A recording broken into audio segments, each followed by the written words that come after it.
bagaimana mengatasi rasa kehampaan dalam hidup. Bagaimana kita mengatasi rasa kekosongan dalam hidup ini. Karena setiap kita pasti akan mengalami yang namanya rasa kehampaan, rasa kekosongan dalam hidup ini. Pernah enggak? Ayo jujur. Pernah rasakan?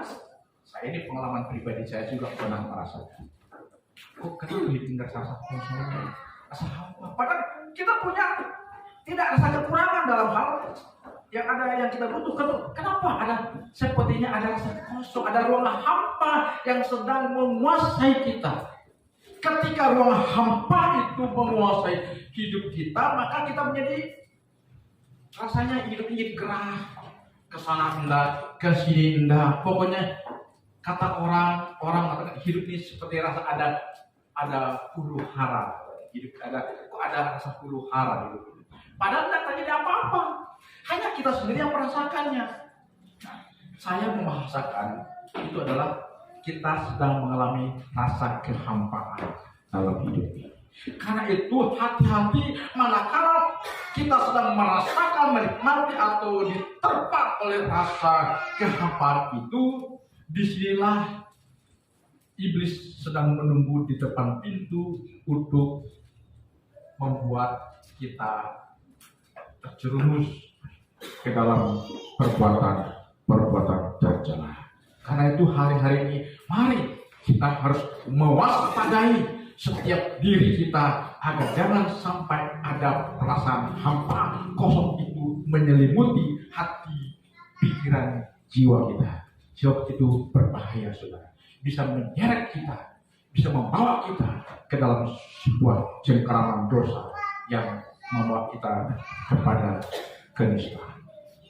Itulah sebabnya firman Tuhan mengatakan hari ini kepada kita, perhatikanlah keadaanmu manakala kita sedang mengalami perasaan seperti yang saya sampaikan tadi, maka perhatikan Tuhan memberikan semacam solusi kepada kita.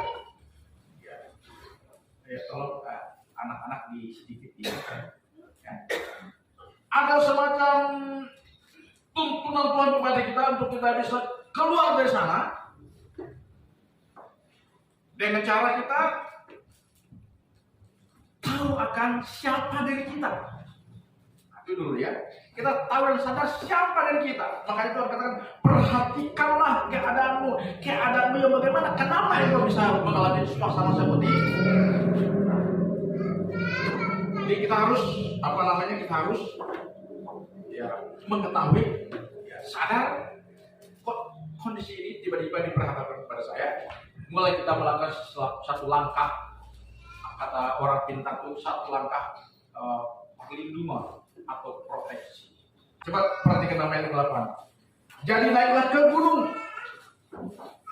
Artinya semangat kita, iman kita, mentalitas kita jangan down dalam menghadapi tekanan hidup. Tapi kita dikatakan oleh Tuhan, naiklah ke gunung, ada sebuah upaya dari kita untuk kita bangkit, untuk kita bergerak, untuk kita naik lebih tinggi, mengatasi suasana yang sedang ingin menjatuhkan kita.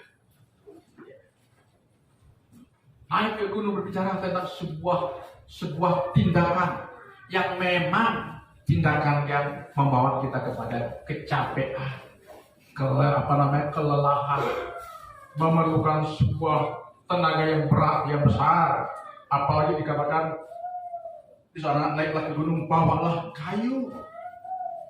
Artinya kita siap untuk memerangi keadaan kita dengan kita mengupgrade, menaikkan kualitas mental kita, iman kita, penyerahan kita, semangat kita, optimisme kita, agar kita jangan terpuruk oleh situasi yang tadi sedang menyelimuti kita. Kan ada banyak orang yang sedang dalam tekanan, mereka menyerah, berdoa kepada Tuhan, tapi mereka tidak bertindak. Hanya mengharapkan Tuhan yang datang menyeret dia. Ayo keluar. Tuhan yang setia, tapi dia tidak mau beranjak sedikit untuk melakukan tindakan. Sama seperti ada ilustrasi, apakah ini nyata atau tidak, tapi ini hanya untuk ilustrasi khotbah. Pada suatu ketika ada seorang majelis gereja. Dia berlayar dengan kapal pesiar. Tiba-tiba di tengah lautan luas, kapal pesiar ini mengalami musibah. Ya, dihantam gelombang, airnya hancur berkeping-keping dan kapalnya tenggelam. Lalu penumpang semua juga ikut tenggelam. Kemudian ada yang bisa berenang, ada yang tidak bisa berenang, pokok banyak korban. Dan si majelis gereja ini tadi merasa dirinya sebagai majelis gereja nih ya, mahir berdoa nih, ya kan? Dia berdoa kepada Tuhan, tolong aku dari bencana ini. Aku tidak mau mati Tuhan, karena masih ada banyak tanggung jawabku di gereja. Tolong Tuhan. Oh, dia doa Tuhan, tolong. Akhirnya datang saudara, kapal nelayan datang untuk menolong dia kan. Kapal nelayan ini, kami datang untuk menolong kamu. Dia lemparkanlah semacam tali, ya, semacam pelampung untuk dia berpegang ke sana seperti tarik. Tapi tidak mau, aku tidak mau. Aku maunya Tuhan sendiri yang langsung tolong aku, mengangkat aku dengan tangannya. Wah, kan sombong sekali orang kan. Akhirnya enak pada lewat. Oh, dia terombang-ambing lagi ke sana kemari oleh ombak yang sangat luar biasa. Datang lagi kapal dagang, saudara, kapal dagang. Ya teriak-teriak minta tolong, lalu para kru kapal ini memberikan pertolongan kepada. Dilemparkanlah pelampung, teriak mereka, kirimkanlah skoci, ayo, tolong ini ada korban kapal pesiar ya. Ketika datang pertolongan, apa yang terjadi? Dia tidak mau. Bukan kalian yang aku minta Tuhan sendiri yang datang. Tolong aku, ngangkat aku dari laut ini katanya. Udah. Akhirnya penolong pun menyerah. Kemudian dia terluka-luka lagi di dalam lautan lepas. Dia terus berdoa, Tuhan, sampai hati Engkau tidak tolong aku. Kemudian Tuhan datang tolong lagi melalui sebuah tim tim SAR, helikopter dikirim, ya kan, untuk menyelamatkan. Datang orang kan, diturun dari helikopter untuk menangkap dia, untuk ini menyelamatkan dia. Dia tetap tidak mau.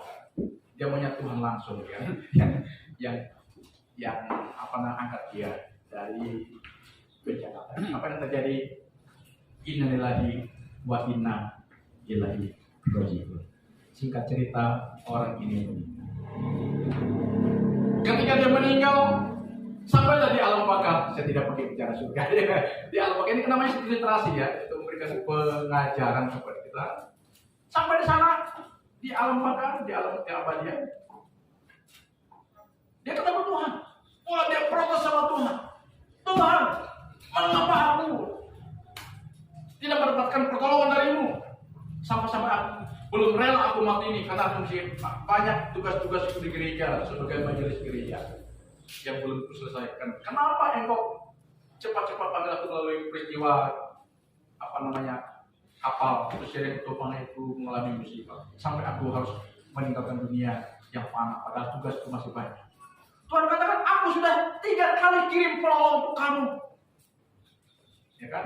Pertama aku kirim kapal nelayan untuk tolong kamu masih tidak mau. Kedua aku kirim kapal dagang, krunya turun untuk tolong kamu tidak mau. Kemudian terakhir helikopter tim SAR, tolong kamu tapi kamu tidak mau. Ya, bukan salah ya, kata Tuhan, ya kan?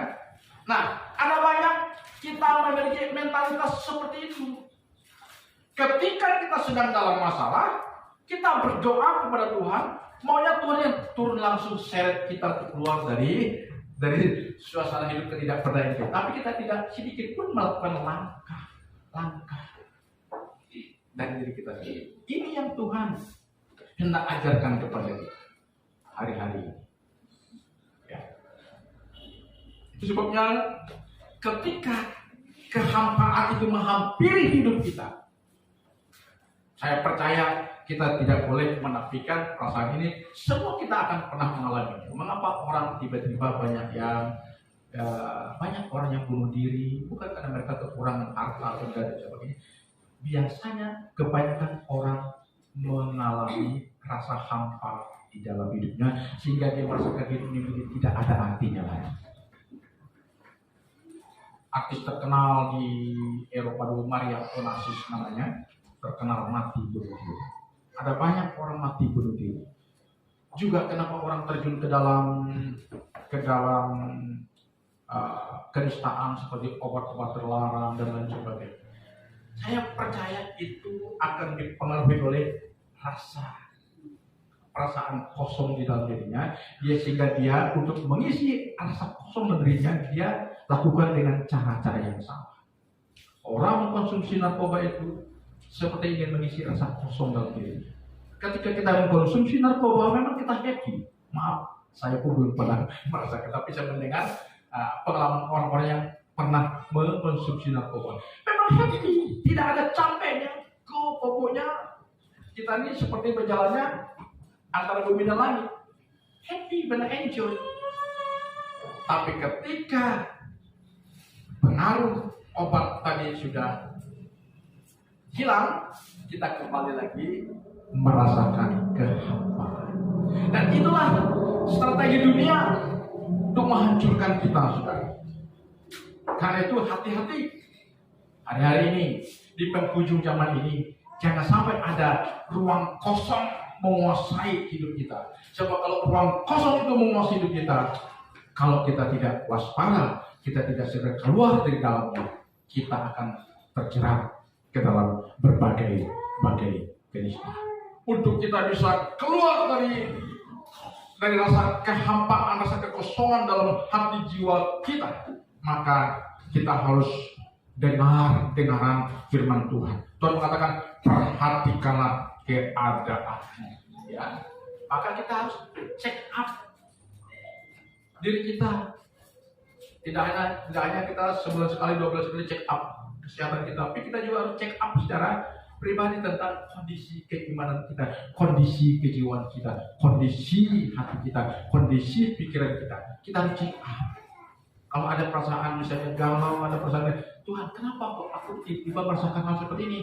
Ceritakan kepada Tuhan. Kenapa ini tiba-tiba menghampiri aku, perasaannya tidak aku kehendaki? Kok ini tiba-tiba tidak nyaman? Ya kan? Kenapa kok bisa terjadi seperti ini? Tanpa kita sadari, kita sedang dibidik oleh panah api si jahat. Ya. Karena itu kita harus keluar, kita harus berani. Ya. Langkah untuk kita memerangi yang tadi dikatakan, kita harus menaikkan kualitas mental kita, iman kita, semangat kita, ya. Harus kita upgrade, harus kita tingkatkan. Dikatakan dalam ayat yang ke-8, jadi naiklah ke gunung, bawalah kayu dan bangunlah rumah itu. Rumah ini berbicara tentang rumah tubuh hidup kita ini, yang dimana Roh Kudus berdiam. Ya. Sekalipun memang ini, kalau kita cerita ini tentang pembangunan Bait Allah, tapi saya langsung mengartikannya Bait Allah itu adalah tubuh kita. Karena ada Bait Allah dalam pengertian gedung atau bangunan, Bait Allah dalam arti tubuh kita ini. Tapi saya berorientasi kepada tubuh kita ini. Bait Allah. Tuhan mengatakan, naiklah ke gunung, bawalah kayu dan bangunlah rumah itu. Bait Tuhan. Aku akan berkenan kepadanya dan akan menyatakan kemuliaanku. Di situ firman Tuhan. Jadi seberat apapun beban hidup kita, seberat apapun masalah yang kita sedang hadapi dan alami, manakala kita memiliki iman dan harapan, iman harapan itu terus berkecamuk, bernyala-nyala di dalam diri kita, maka kita akan mampu mengurai sedikit demi sedikit benang kusut yang sedang melilit hidup kita. Percaya, katakan amin. Tapi kalau sudah tidak punya iman dan harapan, sekecil apapun lilitan hidup, kita akan rapuh, kita akan rapuh. Di sana perbedaannya. Karena itu kita harus mengupgrade, meningkatkan kualitas iman kita kepada Tuhan. penyerahan kita kepada Tuhan. Dengan cara, ayo, jangan takut bayar harga untuk ikut Tuhan. Katakan amin. Ya. Naik ke gunung, capek. Ibadah itu capek enggak? Capek enggak? Kalau jauh pasti capek. Dalam hati aku datang ibadah, memuji Tuhan, kasih persembahan, bantu pelayanan. Ya sedikit banyak ada capek. Apalagi kalau naik ke gunung, naik apa? Ada harga yang kita bayar. Apalagi bawalah kayu. Kayu apa? Kelengkapan untuk kita membangun diri kita. Kayu itu sebagai sumbangsih kita untuk rumah Tuhan. Pikiran kita untuk kemajuan rumah Tuhan. Termasuk uang, dompet kita untuk kita memajukan pekerjaan Tuhan. Itu kayu, saudara. Kita membangun bait suci kita ini. Dengan demikian, kalau kita lakukan di tengah-tengah pengorbanan kita, dikatakan dalam ayat tadi, aku, kata Tuhan, akan berkenan kepadanya dan akan menyatakan kemuliaanku. Di situ firman Tuhan. Nah, jika firman Tuhan, jika Tuhan sudah menyatakan kemuliaannya kepada kita, maka di sanalah kunci dari segala kepuasan, kenikmatan, kenyamanan, sukacita, ketenangan, kebahagiaan, dan kedamaian dalam hidup yang kita alami. Dan semua orang akan pasti mendapatkannya. Haleluya. Halo. Siapa di antara kita yang tadi pernah mengalami rasa ruang kosong dalam hidupnya? Mari jangan berdiam diri. Serahkan hidup kita kepada Tuhan. Dengan kita siap. Tuhan, apapun yang terjadi. Kondisi yang bagaimanapun yang terjadi dalam hidupku, aku tidak akan pernah mundur dalam aku menyukakan Tuhan. Aku tidak akan mundur dari membangun kehidupan imanku sampai aku merasakan kemuliaan yang dinyatakan dalam hidupku. Dan itulah keindahan. Amin. Saat kita melihat jalanmu, kata Nabi tadi, saat kita mengerti rencana, namun tetap ku pegang janjimu, pengharapanku hanya padamu. Sebab harapan tidak akan menjadi nyata bila tidak ada tindakan nyata. Iman tidak akan menjadi realita dalam kita tanpa kita mau melakukan tindakan iman. Mari kita bangkit berdiri, saudara-saudara.